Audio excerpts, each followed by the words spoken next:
Hey there, quick tutorial for you today. And one of the things that I'm picky about with my clients, yes, eat like you love yourself. That's my little subliminal message for you today. This video is not about food though.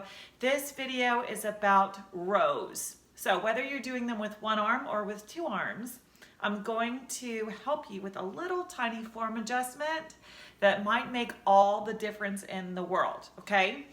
So here's what I usually see. Well, I see a lot of things.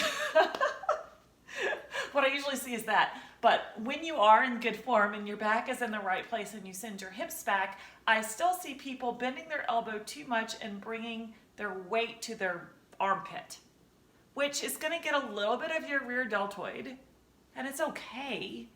But if you really want to get your lat and more of your rear deltoid and more of those muscles working together in your upper back, you're going to actually pull the weight back here. Look what my arm does. It does a 90-degree angle, and the weight is actually more towards my hip bone than it is my armpit.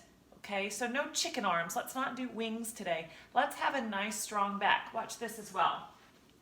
My elbow is going straight back like that. It's not going out to the side, not doing funky things, but I'm trying to point my elbow straight back toward the wall and squeeze and use my shoulder and my upper back. Now, with just a few repetitions of heavy weight of doing it correctly, you're gonna get a lot more bang for your buck than doing a million repetitions of bringing your weight to your armpit.